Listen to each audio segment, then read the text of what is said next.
Baik, sudah ya untuk kelompok 2. Kelompok 2 dipersiapkan. Kapan lahirnya kerajaan Samudra Pasai? Di mana letak kerajaannya? Siapa nama rajanya? Dan apa salah satu bukti bahwa kerajaan ini merupakan kerajaan Islam?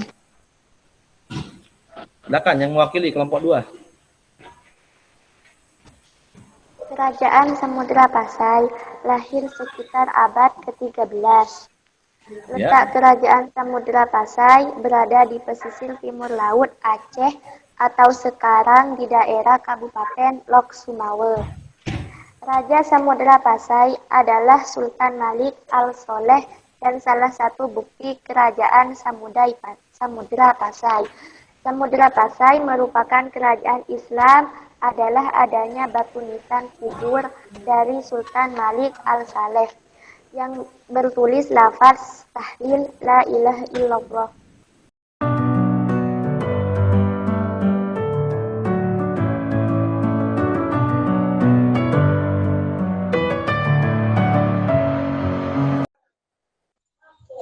Assalamualaikum warahmatullahi wabarakatuh.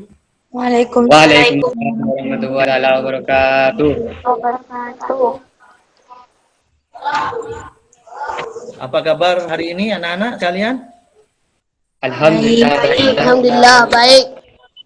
Alhamdulillah. Semoga kita semua tetap dalam lindungan Allah Subhanahu wa taala agar proses belajar mengajar ini bisa tetap kita jalankan walaupun dalam suasana pandemi seperti saat ini ya. Baik anak-anak, sebelum memulai pelajaran, mari terlebih dahulu kita sama-sama untuk berdoa. Silakan Muhammad Nafi, teman-temannya dipimpin dalam berdoa. Sebelum kita mulai pelajaran, mari kita baca doa. Doa dimulai.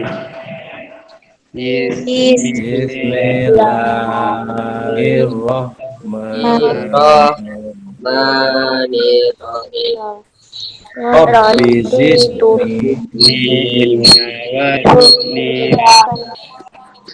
Baik anak-anak sekalian, sebelum Bapak masuk pada materi, lebih dahulu Bapak coba absen dulu ya kehadiran kalian. Baik, yang pertama dulu Firdausia. Ada. Muhammad Nafi. Dengar. Baik anak-anakku sekalian, pada pembelajaran hari ini, sebelum kita masuk materi utama, Bapak ingin mengulang terlebih dahulu beberapa materi yang sudah kalian pelajari pada pertemuan sebelumnya, yakni tentang masuknya Islam di Nusantara. Anak-anakku sekalian, ada yang masih ingat proses masuknya Islam di Nusantara itu ada berapa? Coba Bapak ingin tanyakan terlebih dahulu Muhammad Nafi. Ada 4. Oke, ada 4. Baik. Coba yang pertama sebutkan.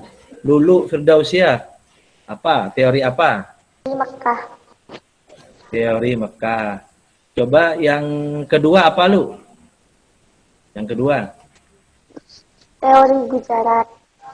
Teori Gujarat. Yang terakhir apa, Nafi? Tadi ada 4 ya. Teori Cina. Oke, teori Cina. Jadi ada teori Mekah, teori Gujarat, teori Persia, dan teori Cina. Bagus, semuanya bagus ya.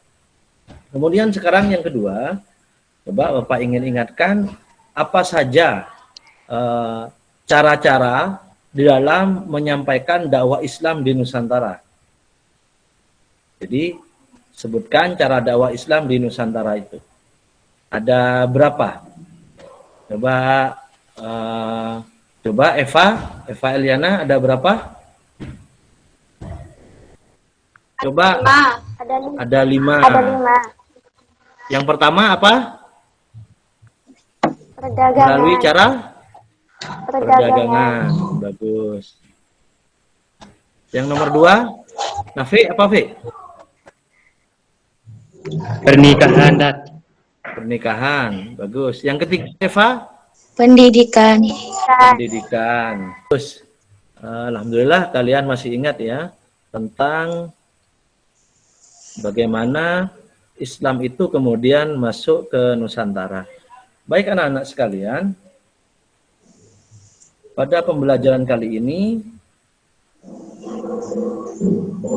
kita bersama-sama akan belajar tentang rangkaian sejarah perkembangan kerajaan Islam di Nusantara.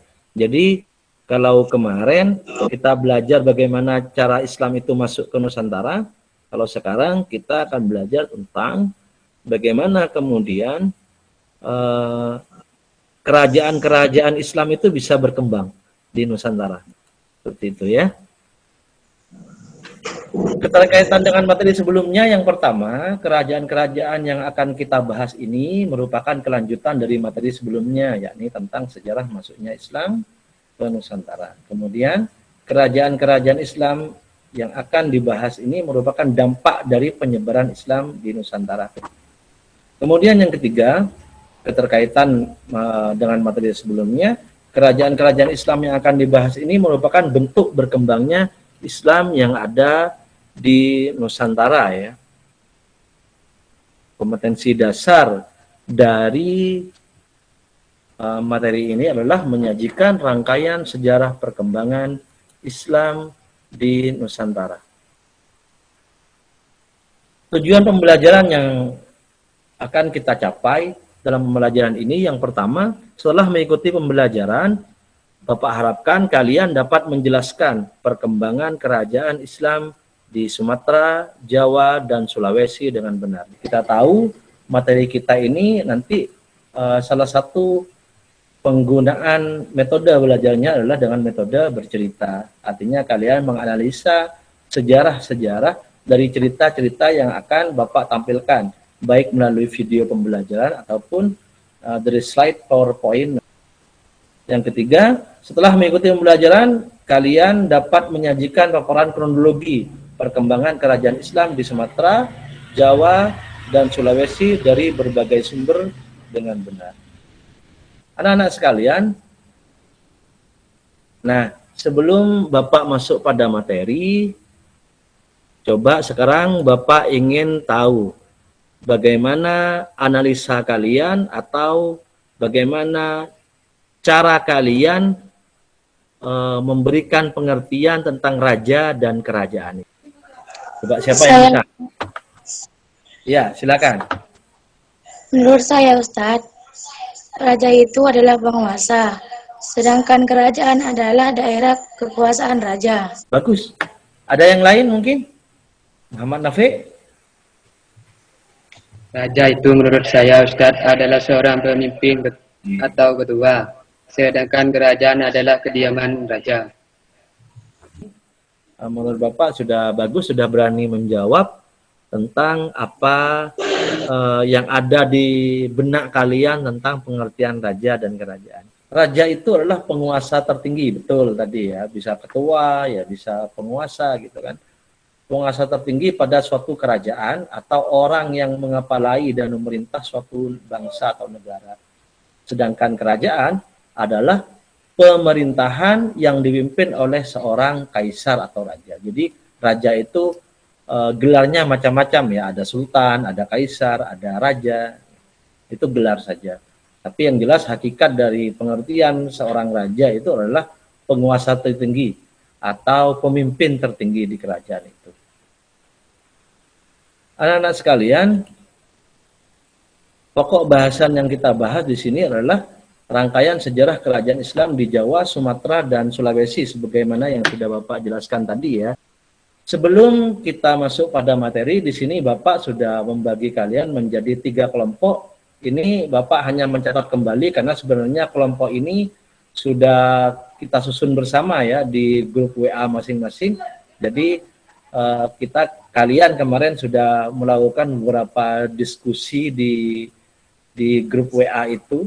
Di sini Bapak hanya membagi lagi, membagi atau menerangkan kembali kelompok itu, kelompok 1 itu siapa saja, kelompok 2 dan kelompok 3.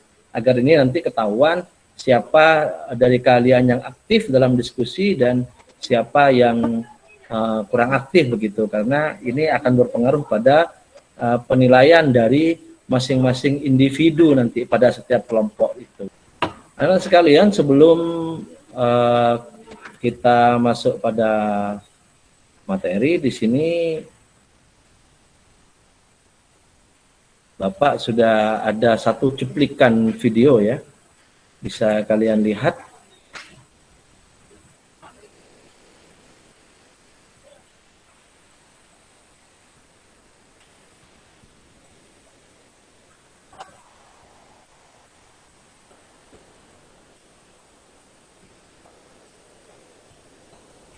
Sebentar, Bapak tanya coba.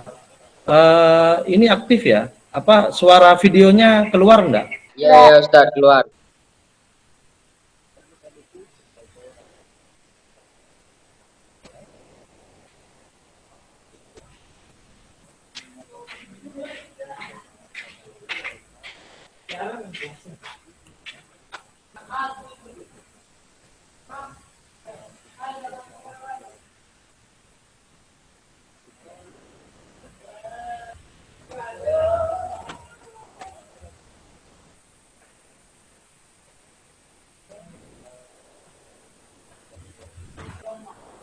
Baik anak-anak sekalian, itu tadi beberapa cuplikan video ya, yang sudah sama-sama kalian saksikan. Sebenarnya pembahasan ini sudah dijelaskan tadi di video itu. Di sini Bapak hanya mengutip kembali beberapa hal untuk mempertajam analisa kalian tentang kerajaan-kerajaan Islam yang ada di Nusantara. Yang pertama, di sini ada kerajaan Samudra Pasai. Kerajaan Samudra Pasai itu sudah pertengahan abad ke-13 ya. Kerajaan ini terletak di pesisir timur Pulau Aceh atau Pulau Sumatera, di pesisir timur Laut Aceh, tepatnya di Pulau Sumatera, di daerah Lok Sumawe sana. Kemudian dari bukti-bukti sejarah kerajaan Pasai ini, di situ sudah ada nisan, ya. Sudah ada nisan kubur begitu, yang terbuat dari granit, dan di situ sebenarnya seperti tadi yang dijelaskan di video ada lafal la ilaha illallah Muhammadur Rasulullah. Jadi ada lafal tahlil di situ, sehingga ini bisa dibuat salah satu bukti bahwasanya kerajaan Samudra Pasai ini sudah ada sejak dulu dan merupakan kerajaan Islam pertama di Nusantara begitu. Kemudian yang kedua, kerajaan Aceh.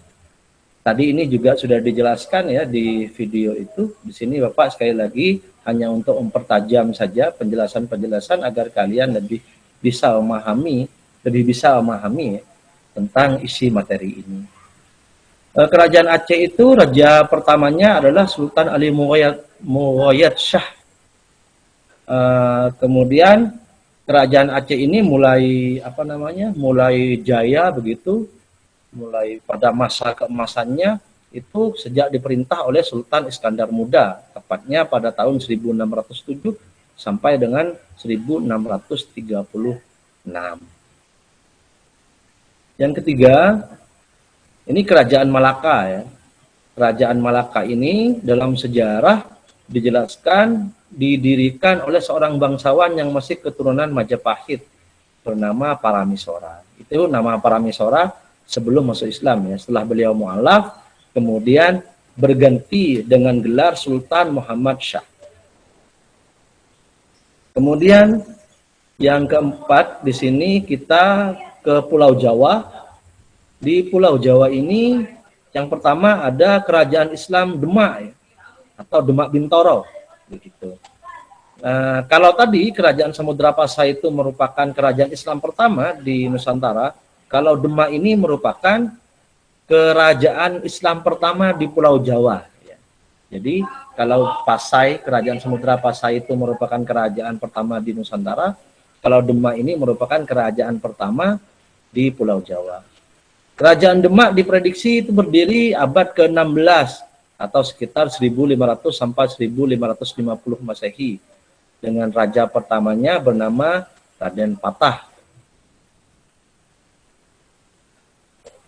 Nah, yang terakhir di sini kerajaan Sulawesi.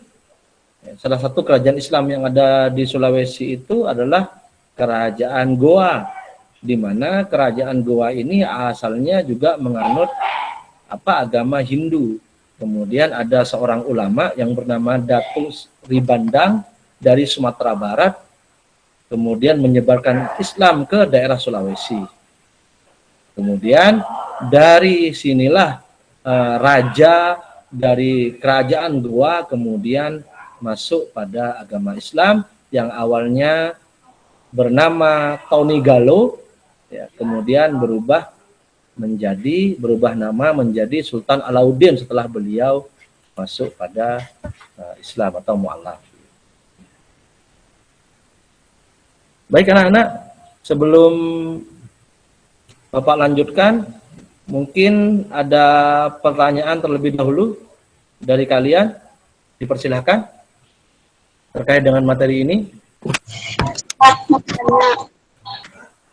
Ya, Eva silakan.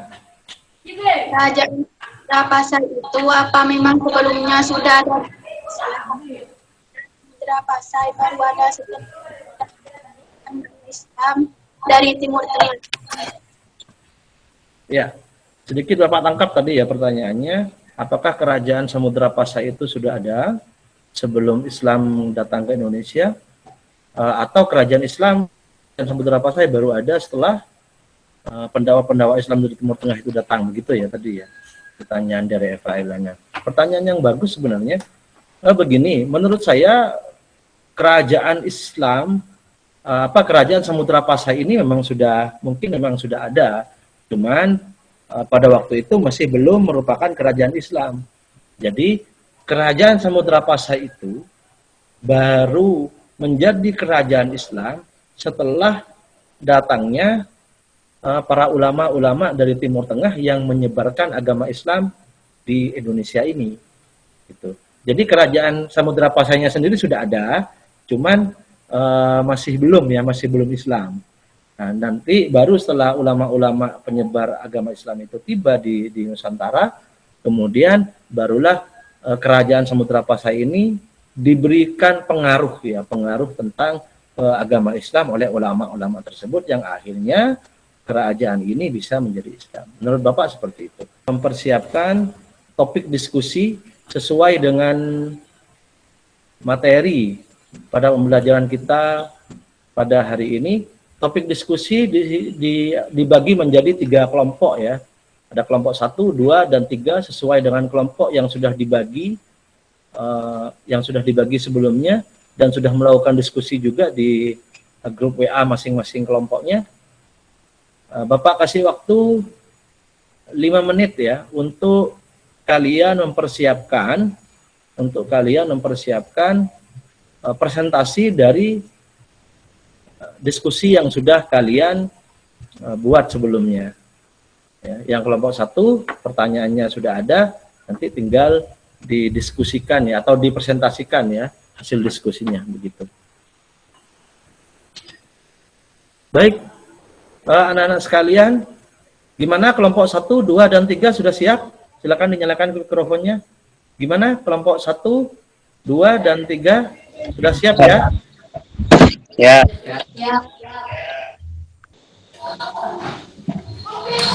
Baik, untuk kelompok 1, siapa yang mewakili kelompok 1?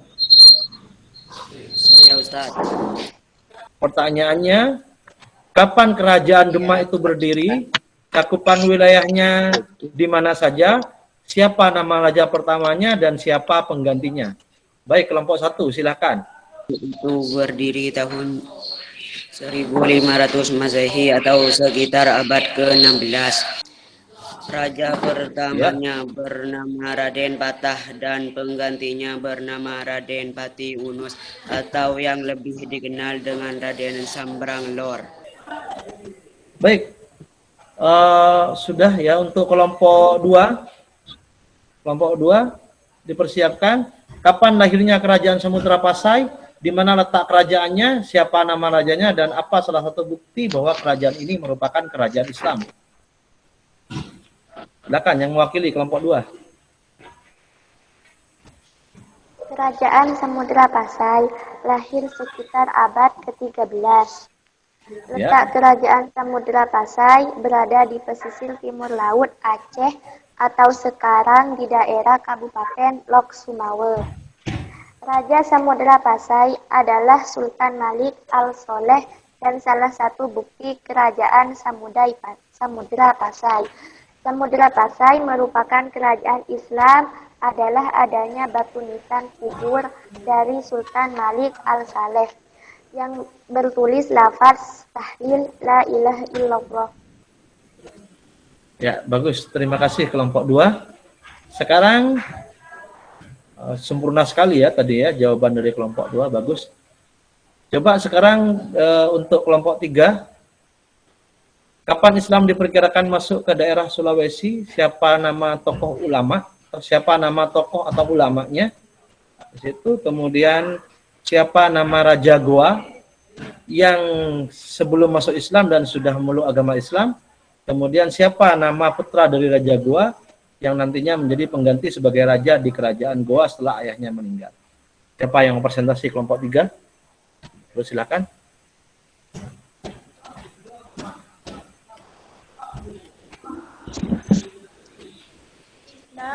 Masuk ke daerah Sulawesi sekitar abad ke-16. Ya. Tokoh atau ulama yang membawa Islam ke Sulawesi bernama Datuk Ribandang. Terus? Nama Raja Goa sebelum masuk Islam adalah Kanduro. Dan setelah mu'alaf atas saran Datuk Bandang, beliau berganti nama Sultan Alauddin.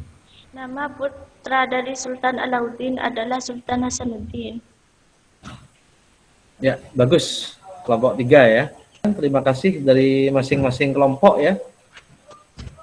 Sudah mempresentasikan hasil diskusinya. Baik anak-anak sekalian, kesimpulan dari materi hari ini. Yang pertama, Kerajaan Samudra Pasai merupakan kerajaan Islam pertama di Nusantara. Kerajaan ini berdiri di daerah pesisir Aceh. Raja pertamanya bernama Sultan Malik Al-Saleh. Kemudian yang kedua, kerajaan Aceh merupakan salah satu kerajaan Islam yang sangat jaya pada tahun 1607 Masehi dengan daerah kekuasaan hampir 2/3 pulau Sumatera. Sekarang sebelum Bapak mengakhiri materi, silahkan ini ada tugas atau pekerjaan rumah yang bisa nanti kalian kerjakan. Cuman ini ada rambu-rambunya ya. Tugas ini bentuknya individu, bukan kelompok. Jadi yang tadi itu kalau tadi presentasinya itu diskusinya itu masih penilaiannya kelompok, tapi kalau tugas ini nanti penilaiannya individu ya. Kemudian masing-masing peserta didik mengakses link tugas LKPD melalui laman Google Form dengan tautan di situ. Untuk memudahkan peserta didik, untuk memudahkan kalian nanti dalam pengerjaan LKPD ini, Bapak akan coba mengirim atau men-share tautan link tugas ini di grup WA masing-masing kelompok. Baik anak-anak sekalian, tibalah saatnya kita berada di penghujung materi ya pada hari ini. Bapak ucapkan terima kasih atas perhatian kalian selama pembelajaran ini berlangsung. Sebelum materi ini ditutup, Bapak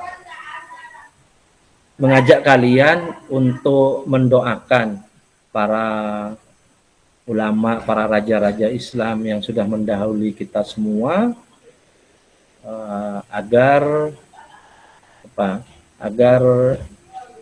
kita juga dapat barokah dari beliau, begitu. Karena alangkah beruntungnya kita yang hidup pada saat ini, Islam sudah sangat pesat ada di Nusantara ini, juga karena tidak lepas dari jasa-jasa beliau.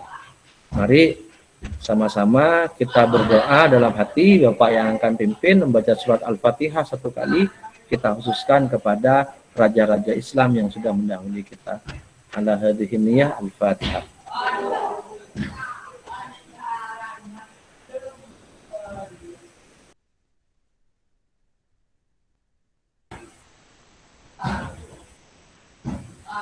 Baik anak-anak sekalian, terima kasih.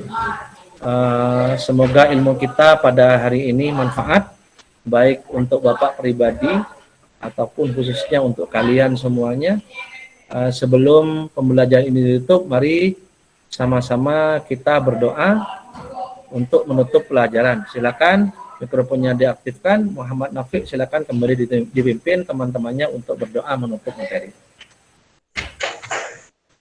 Sebelum kita pelajaran, kita baca doa dulu, doa dimulai.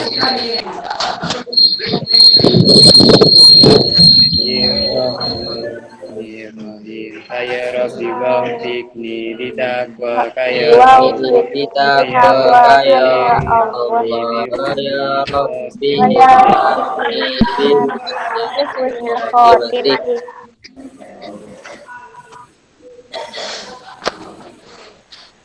Baik anak-anak sekalian,